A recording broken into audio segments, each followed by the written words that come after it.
Hello and welcome to News Central TV. My name is Mazino Appeal. Now the top stories this hour. President Tinubu Sultan seek praise for Muslim faithfuls.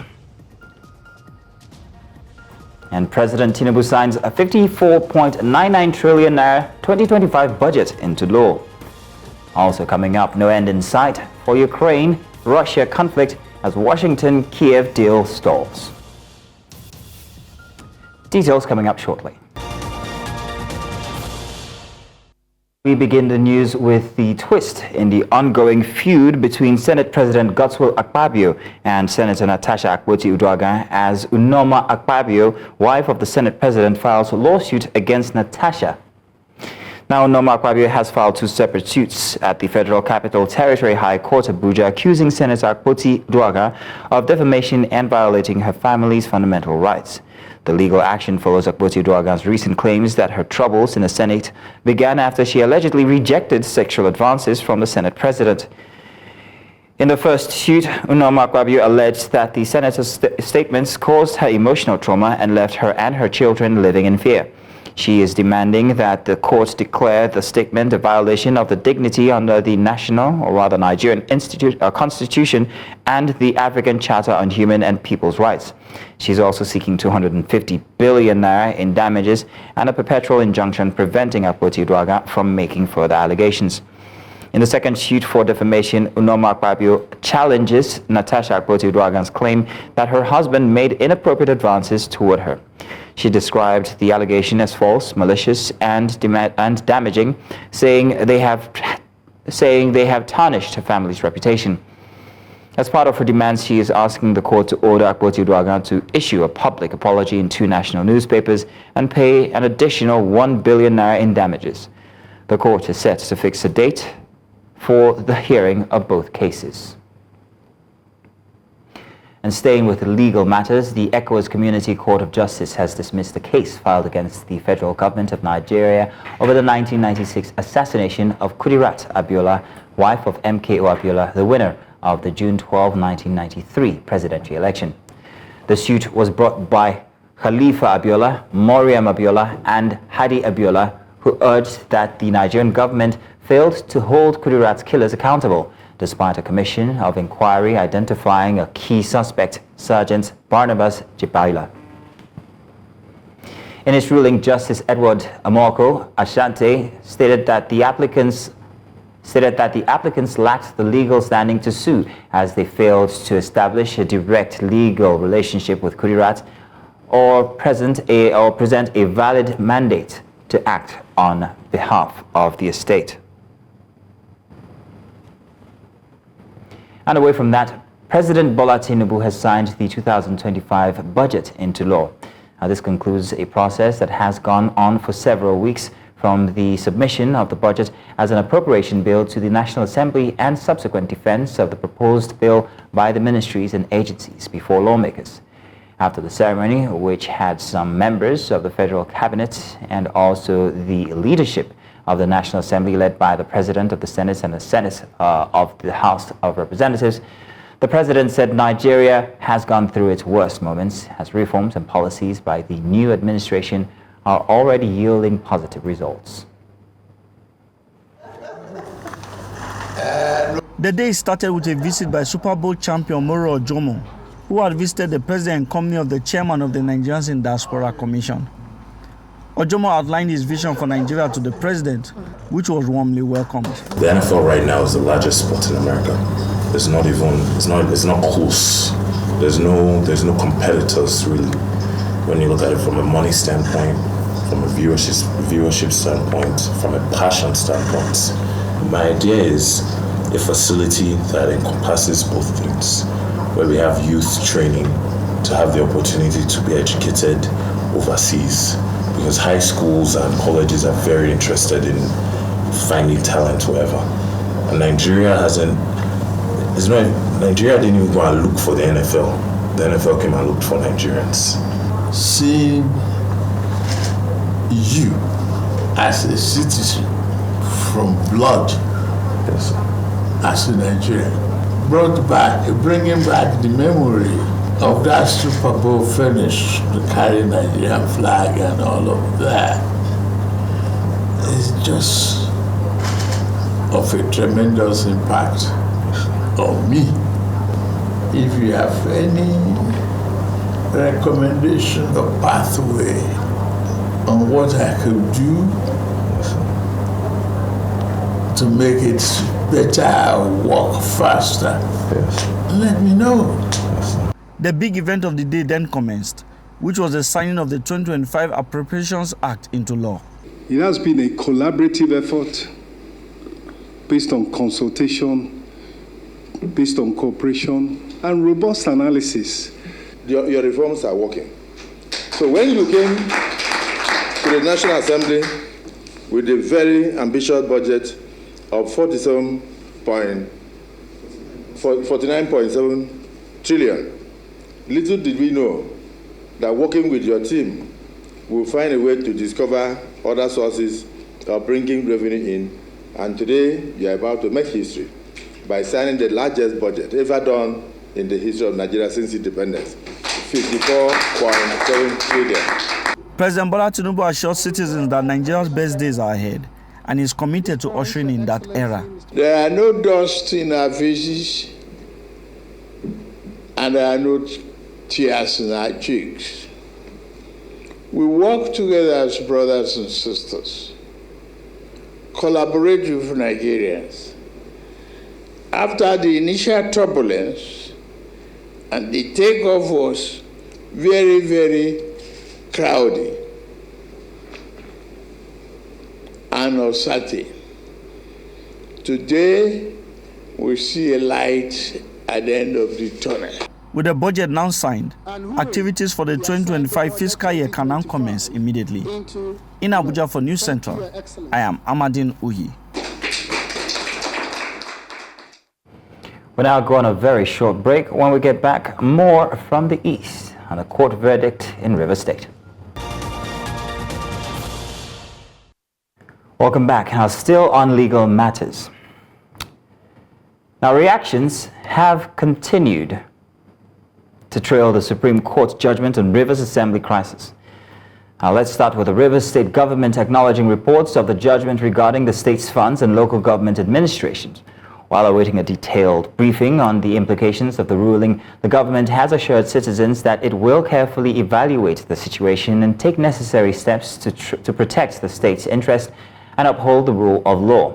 In a statement, the government urged residents to remain calm and law-abiding, emphasizing that the defection of 27 lawmakers is still pending on the Federal High Court in Port Harcourt. The government reaffirmed its commitments to upholding its mandates to protect the best interest of Rivers State and its people.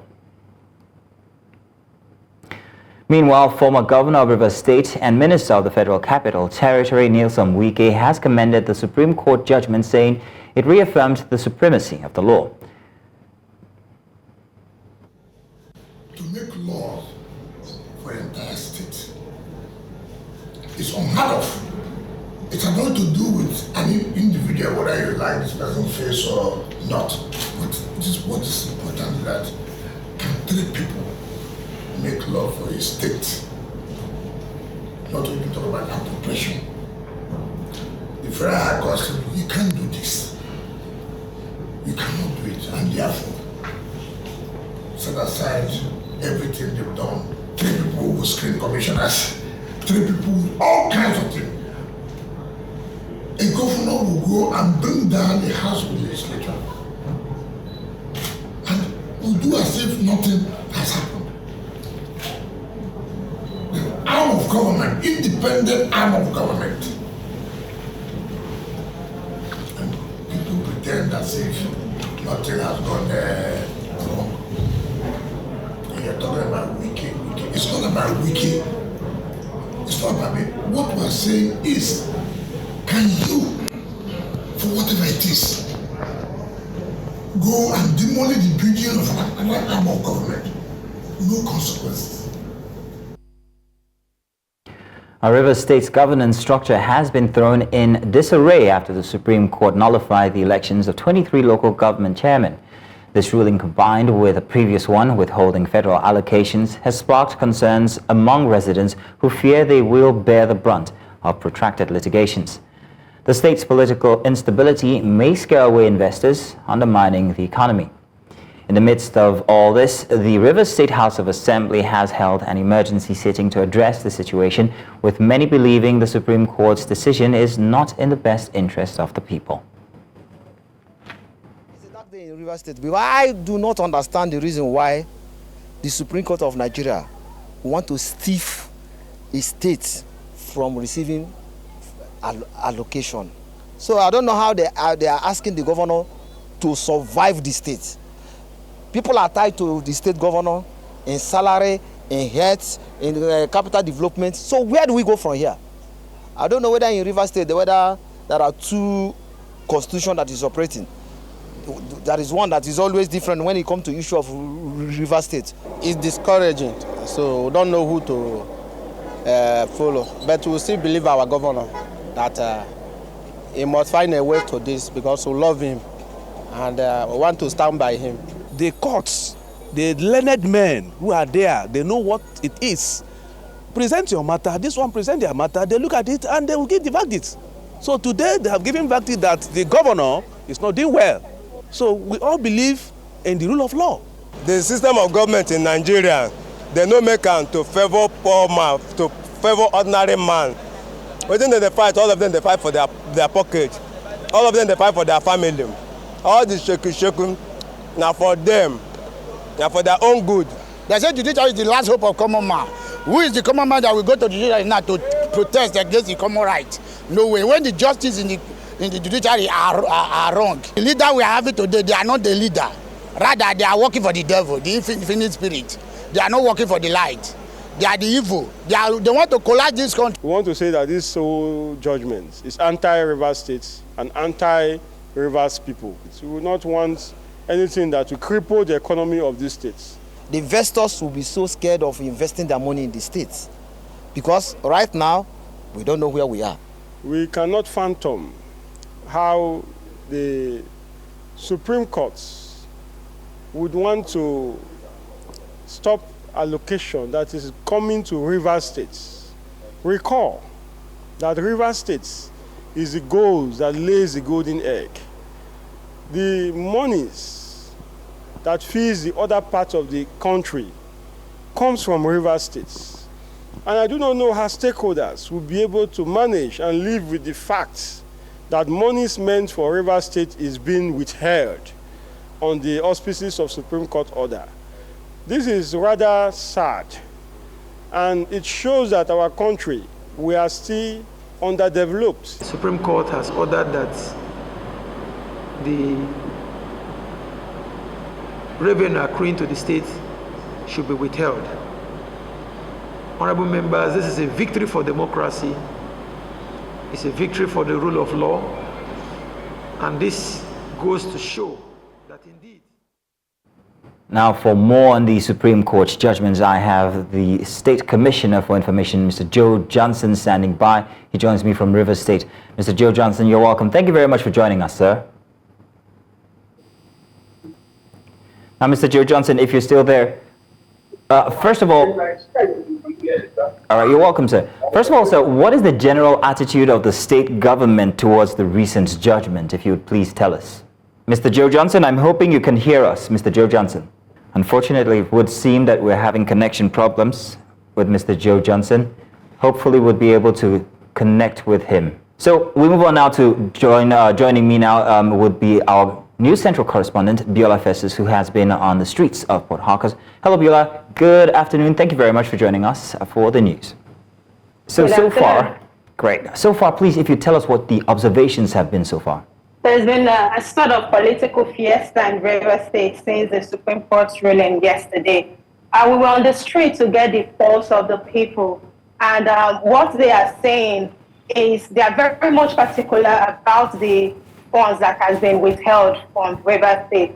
They are not very much concerned about the local government issue or the House of Assembly members being seated or being reinstated or being unseated. What they are very much concerned about is that this political instability in the state. Hello, Biola. Are you there? Will hamper development. Yes, I'm here. Keep going then. Thank you.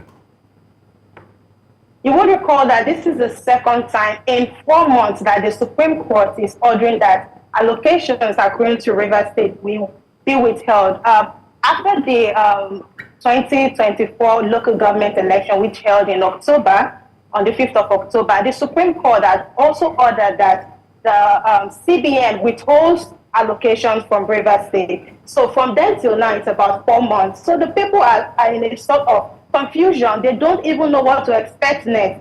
The business community are very much worried about this because, as we all know, governance or government policies have a major role to play in economy of a place. But what is happening in Rivers State is of major concern to especially the business community.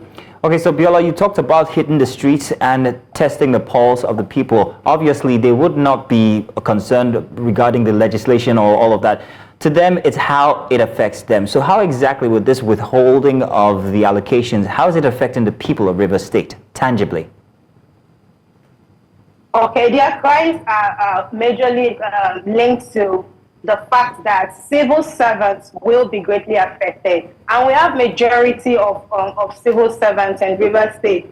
And these people have connection to every other economy of the state. If there's no cash flow from the government, it will definitely affect even the common man. We even went to the motor parks, and they're like, oh, if we do not have the civil servants taken care of, that means our business right here will collapse, because majority of the people that patronize them are civil servants, much of whom do not have their private vehicles. We also went to those that sell groceries, just the common people, and they are very much scared for the economy of the state. In fact, the streets of Rivers State, every corner of it, you could hear discourse on this matter. Well, Biola, I want to say thank you very much for joining us and giving us your observation there in Rivers State. Thank you indeed. Thank you. You're welcome. And now we go on a break, and when we get back, Lagos speakership tussle as Obasa removal suit. We'll be back. And you're welcome back. Now impeached Speaker of the Lagos State House of Assembly, Mudashiru Obasa, has been granted a temporary reprieve as Justice Yetunde Rukayat Pinheiro of the Lagos State High Court adjourned the hearing of all pending applications in his lawsuit to March 7. Obasa is challenging his removal as Speaker, which he claims was unlawful. His lawsuit, filed on February the 14th, names the Lagos State Government, the Assembly, and the new Speaker, Lasbat Mojisola Miranda, as defendants. In a twist, lawmakers loyal to Speaker Miranda submitted an application to join the case as defendants, adding complexity to the already contentious legal battle. Obasa's impeachment followed accusations of misconduct, abuse of office, and financial impropriety, which sparked intense internal wrangling within the Assembly. Now, the Economic and Financial Crimes Commission, the EFCC, has arraigned former Abia State Governor Theodore Orji and 4 others over money laundering charges involving 60.85 billion naira allegedly stolen from the state government. The defendants face a 16-count charge of conspiracy, official corruption, stealing, and diversion of public funds before trial Judge Lillian Abai of the Abia State High Court in Umuahia. The prosecution alleges that between 2011 and 2015, the defendants misappropriated 22.5 billion naira in security votes allocated to the Abia State government. Furthermore, they are accused of conspiring to steal and convert 12 billion naira from the Parry Club Fund between 2010 and 2011. Now, President Bola Tinubu has called on Nigerians to unite in prayer and action for the nation's continued growth and development, seeking Allah's guidance and protection as Ramadan begins. He made the call in an address to Muslim faithfuls in the country. The president also encouraged Muslims to strengthen their bonds with Allah and one another. The president expressed hope that during the holy month, both words and actions would showcase a collective commitment to peace, unity, and progress. In the meantime, the Sultan of Sokoto, Sa'ad Abubakar III, has urged all Muslims to dedicate the holy month to prayers, seeking Allah's blessings and guidance for the nation and its leaders. The presidential candidate of the People's Democratic Party in the 2023 elections, Atiku Abubakar, has urged governments at all levels to take concrete steps to ease the burden on citizens. In a statement on his official X page on Friday, Atiku emphasized the importance of generosity, urging Nigerians to extend support beyond their immediate families. He also called on Muslims and Nigerians to use the holy month of Ramadan as an opportunity for charity, compassion, and prayers for the nation's progress, peace, and development. Stakeholders in Plateau State have converged on the capital city, Jos, to further brainstorm on ways of impacting lives of victims of violence in some parts of the state. Put together by the Norwegian Refugee Council, it is aimed at ensuring that these victims do not fall back on their setbacks, rather continuously work toward improving their livelihood in the different areas of intervention they have benefited from. Now, News Central's Chizoba Anyonwe tells us more. For more than 20 years, Plateau State had witnessed recurring violence in some parts of the state, forcing many into abject poverty, having taken them away from their various means of livelihoods. The Norwegian Refugee Council, in partnership with the German government, says this intervention is to put a smile on their faces again in the areas of skills acquisition, conflict resolution, improved farming and education, among others. Sustainability of this project remains key area of concern for improved livelihoods for these beneficiaries. We try to assess how they were making use of the skills or the knowledge that they gained through our trainings. So based on the feedback and the learning, we try now to adjust our design in terms of activities, making sure that we just don't go with the same set of activities, but activities that can really last long. We are hopeful that with the approaches that we've discussed today in terms of access to market, in terms of access to sustainable finance, and why not even in terms of access to microfinance organizations. With this effort and then with government institutionalizing some of the activities that have been brought about by NRC, I believe that a great deal of things will be achieved for the well-being of the citizens. The beneficiaries have this to say. Since from the inception of this program, I think I'm now okay. I'm now getting better, and I can do so many things which I don't even have, which I was not even having the idea of doing them. So I think now I can stand and help myself. Na riga na ji daɗin shi don saboda dama gonan ina yin shi dan daidai, amma yanzu na faɗaɗa shi alheri na riga na gan shi, ina kuma samu ci gaba domin saboda in na samu wannan amfani ba cinye shi duka zan yi ba, in na cinye shi duka ka gani na abin nan kenan ban nemi ci gaba ba. I am financially independent. When I make things, I sell them and get some profits, provide for my needs, and also save up for other things that maybe emergencies, and also I'm saving up to go back to school. It is hoped that in years to come, tremendous achievements would have been recorded in their lives and means of livelihood within their communities as well. In Plateau for News Central, Chizoba Anyonwe. Now, in response to the rising cases of drug abuse and domestic violence in Nigeria's northwest region, the federal government has launched a 4-month campaign aimed at tackling these social vices. With 14.3 million Nigerians aged between 14 and 54 reportedly using psychoactive substances, many of them from the northwest, stakeholders are calling for sustained awareness and community engagement to address the crisis. Of stakeholders comes at a critical time when drug abuse has become a national crisis, further compounding the security challenge that have plagued the region for over a decade. The campaign themed Stop Drug Abuse and Violence in Our Communities aims to raise awareness, engage local communities and mobilize stakeholders to combat drug addiction and its devastating impact on society. The future of a region depends on the decisive actions we take today.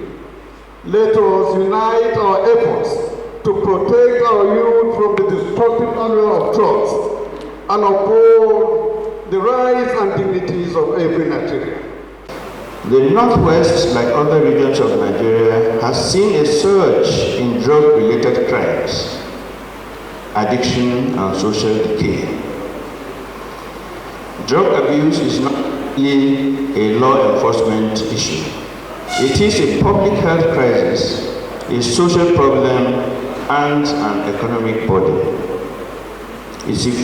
Even more disturbing is the fact that 1 in 4 drug users is female, and 1 in 5 drug abusers is suffering from drug use disorder. Stakeholders also emphasized the importance of intelligence-driven interventions and sustained public awareness campaigns to address the growing crisis effectively. The legal framework governing drug control must be reinforced and enforcement mechanisms strengthened to ensure that traffickers and enablers of this illicit trade face the full force of the law. The menace of drug abuse and the circulation of illicit drugs is not just a national challenge, but a crisis that threatens the very fabric of our society. However, drug abuse does not exist in isolation. Research has shown a direct link between drug abuse, violent crimes, and especially domestic crime. Kano State was identified as having the highest drug abuse prevalence at 16.0%, followed by Zamfara at 13.5%, Kebbi at 12.6%, Katsina at 12.6%, Kaduna at 10%, Sokoto 9%, and Jigawa at 7%. With this campaign, stakeholders hope to curb the rising tide of substance abuse and domestic violence while fostering a safer and healthier society. Welcome back. Now, former Senegalese President Macky Sall has dismissed criticism stemming from an independent audit of official accounts under his administration, calling it a political trial. Speaking to journalists, Sall insisted he has no fear of legal proceedings despite a damning Court of Audit report on the country's finances, finding that Prime Minister Ousmane Sonko's government has described as catastrophic.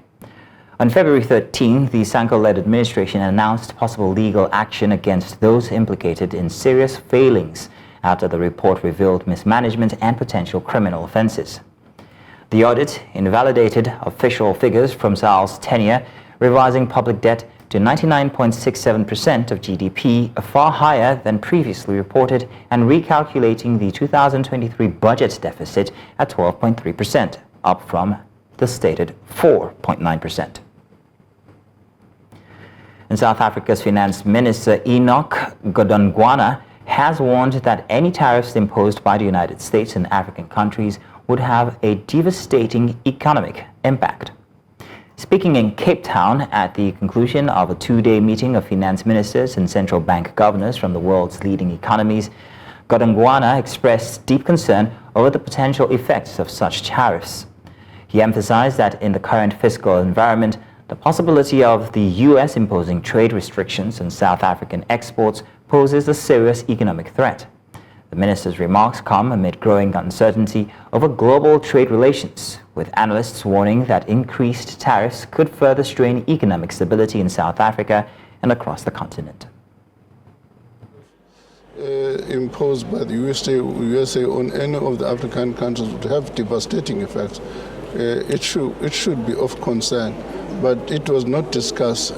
What I do know that I'm told, I was in a meeting that they've done something against Europe. It's not yet finalized. We've been given 90 days, but the amount is substantially high. Yeah. So one should always be high. The amount, I'm told, is about 8.8 billion yes. rand. So, of course, it's a worrying situation in the current fiscal environment.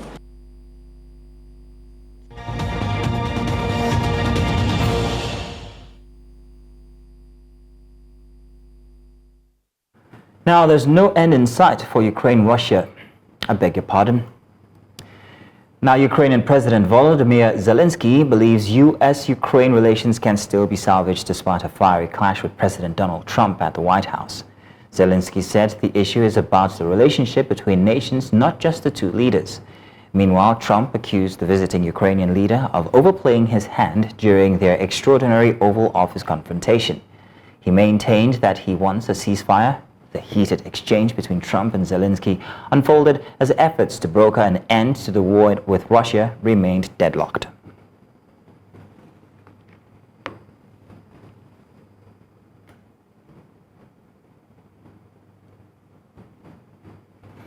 President Emmanuel Macron has called for, we seem to be experiencing a little bit of a technical difficulty. We'll go on a short break, and when we come back, we would have sorted these out. Stay tuned.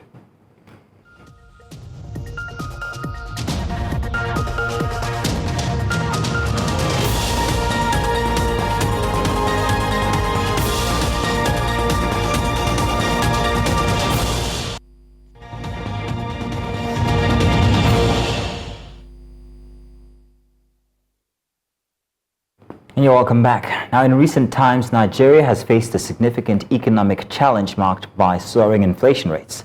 A staggering 70% increase in petrol prices has exacerbated transportation costs, leading to 82% surge in staple food prices like rice.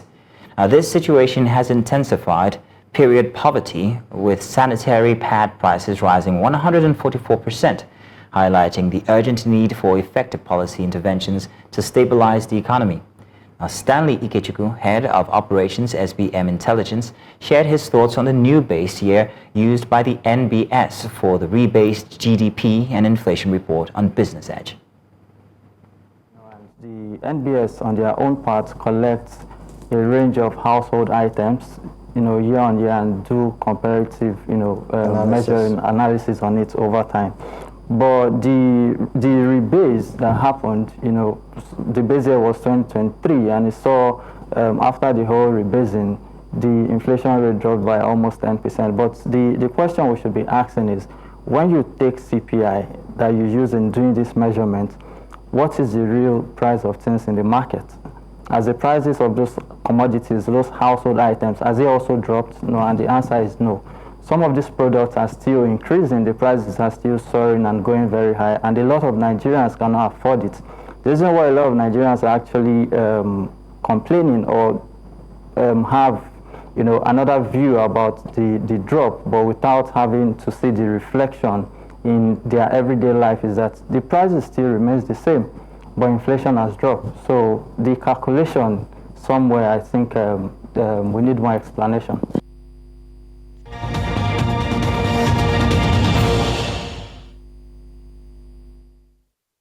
Sports now. Team Delta reaffirmed their dominance by securing 12 out of 16 available tickets at the South-South Zonal elimination of the 22nd National Sports Festival set to take place in Ogun State.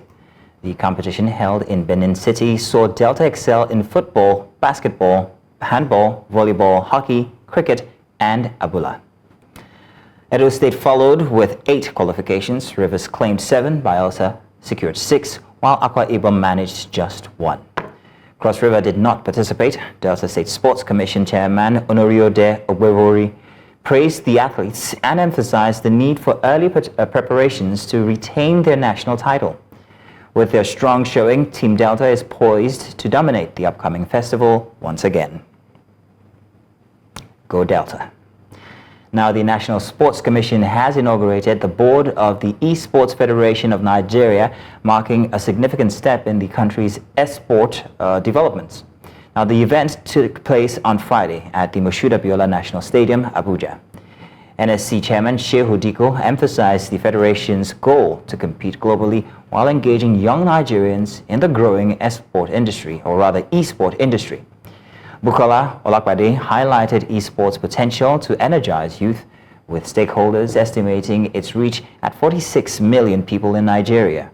The 13-member board, led by President Yahaya Maikori and COO Pedro Damilola, will oversee the federation's activities. The Bank of Industry has pledged support, signaling a bright future for esport in Nigeria.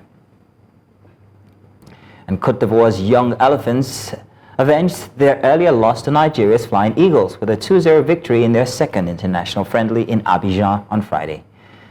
After losing 2-0 on Wednesday, the Ivorians dominated the rematch at Stade Félix Houphouët. Tapa Yaya Kada opened the scoring in the 17th minute, while Isaac Cisse doubled the lead with a penalty 8 minutes into the second half. The Flying Eagles, who had won the first game with goals from Daniel Bameyi and Divine Olise, struggled to replicate their performance. The Nigerian team will return to Abuja on Saturday. Coach Zubair reflects on lost looks ahead of Under-20 AFCON.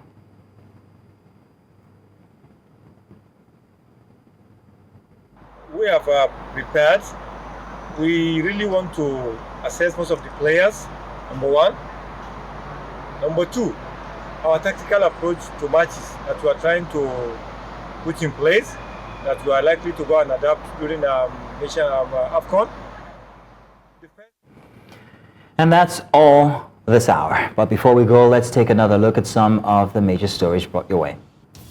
Ramadan begins as President Tinubu Sultan seek prayers for Nigerians as Ramadan starts. In 2025 budget signed, President Tinubu signs 54.99 trillion naira 2025 budget into law. And no end in sight for Ukraine-Russia conflict as Washington-Kiev deal stalls. Now, to remember that you can watch News Central live on DSTV channel 422, Star Times channel 274, Avo TV, and of course on YouTube. Many thanks for watching. My name is Mazino Appeal.